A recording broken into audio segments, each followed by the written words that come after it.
Eu não cresci no frenesi e no fascínio de Nova York, mas parece escrito em pedra que eu realmente não comecei a viver até depois que cheguei lá. Era o inverno de 1960 e da sujeira, e do barulho ao glamour e à coragem. Tudo tinha um fascínio sem fim enquanto minha carreira ganhava asas e minha identidade também. Como qualquer um que conheceu e amou a cidade naqueles dias lhe dirá com um olhar de triste resignação em seus olhos, o som de memórias afetuosas e eternas em suas vozes.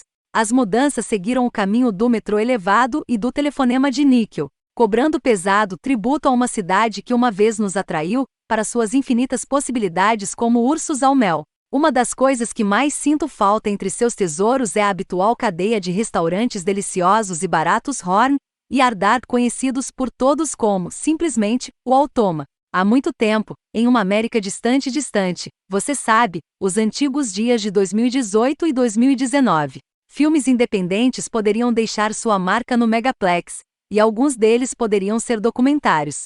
Lembre-se dos dias de glória de RGB, Total Bruto Doméstico, 14 milhões de dólares, Você Não Será Meu Vizinho?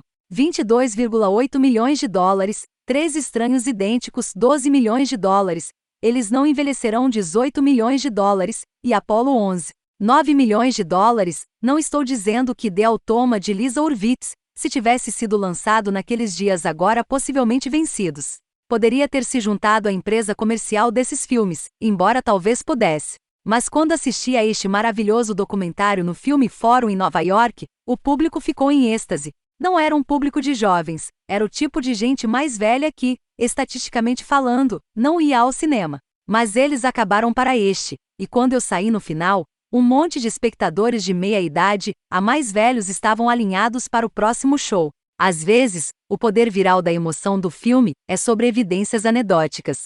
Para celebrar a popularidade universal deste fenômeno culinário, há muito desaparecido, mas ainda com saudades, um documentário encantador, informativo e nostálgico produzido, dirigido e escrito por Michael Levine chamado simplesmente de The Automa. Tem o mesmo tipo de apelo que o aroma desvanecido do perfume de um amante perdido no forro de uma velha capa de chuva. O Automa se foi agora, como Lindes, Childs com Pellmeyers, os sanduíches de frango com torradas de queijo nos shafts, as Harvey Girls, que iluminavam os cafés das estações ferroviárias de costa a costa, mas está longe de ser esquecido. Foi mais do que um marco da história de Nova York.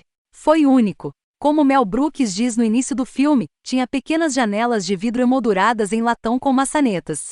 E se você colocasse 2 moedas nas fendas próximas às janelas, elas se abririam, e você poderia tirar um pedaço de merengue de limão torta por 10 centavos. O Automa era uma atração turística a par da Estátua da Liberdade, e este filme caloroso e espirituoso conta como começou, como cresceu e como se tornou uma instituição, um modo de vida. O público com quem vi The Automa estava no auge da nostalgia de tudo isso. Mas não era apenas nostalgia.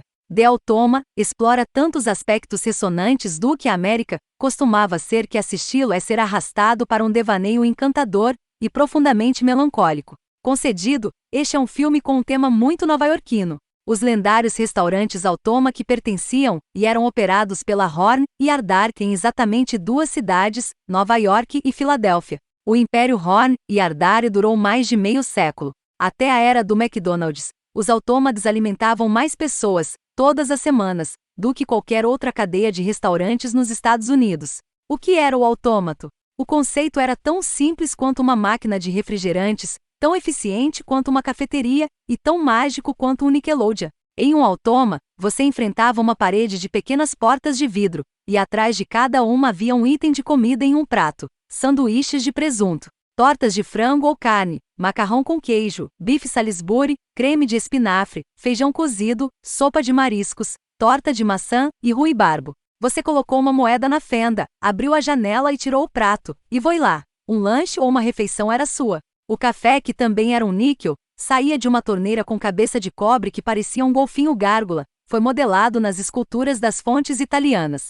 E no final de cada derramamento um cachimbo adjacente jorrava um montão perfeitamente medido de creme. Mel Brooks, que no documentário lidera uma espécie de coro grego de celebridades que cultuavam no altar da automata, afirma que o café foi o melhor que já provou. Era o café de Nova Orleans, impregnado de chicória, antes que alguém servisse essa coisa. A logística do Automa, por mais simples que pareça agora, representava uma nova tecnologia cotidiana. O elo perdido entre o serviço de mão no prato e o sistema de fast food inventado pelos irmãos McDonald. No entanto, o ritmo era suave. Os restaurantes davam a qualquer um com alguns centavos uma aventura saborosa, acessível, democrática e, acima de tudo, divertida. Fiquei animado com o bife de Salisbury, diz Colin Powell. Mel Brooks, cujas falas neste filme continuam chegando, até a música tema de encerramento que ele escreveu e interpreta, diz: a melhor coisa sobre o Automa é que você nunca teve que dar gorjeta. Lamentavelmente, quando cheguei ao local, o Automa estava começando a sentir a concorrência, perdendo mais em cada xícara de café, e foi forçado a aumentar seus preços para 1 centavo. O resultado foi desastroso. Os novos slots de moedas não aceitavam moedas de 10 centavos, e as senhoras que almoçavam voltavam para casa para criar famílias. Os alimentos congelados dominaram, a clientela era mais jovem, a demografia mudou para os subúrbios e os funcionários de escritório pararam de comer fora. Os bairros das grandes cidades declinaram, os sem-teto ocuparam as mesas e cadeiras do Automa, às vezes passando o dia inteiro transformando um copo de água quente com ketchup em uma sopa de tomate falsa e enchendo os bolsos com bolachas grátis. Outras lanchonetes de fast food aproveitaram as ideias do Automa, e, uma a uma, a qualidade foi diminuindo, sendo substituídas por Starbucks, McDonald's e Burger Kings. E o sanduíche de presunto de qualidade barata seguiu o caminho das cabines de telefone público. O último Automa fechou em 1991, e agora tudo é apenas uma boa lembrança de Nova York em uma época melhor. No final dos anos 50, os restaurantes tiveram sua primeira competição, da cadeia Shog Fu On Nuts, que foi construída em torno de uma xícara de café barata. Uma década depois, a empresa foi reduzida a exibir comerciais que diziam Café Horn e Ardar.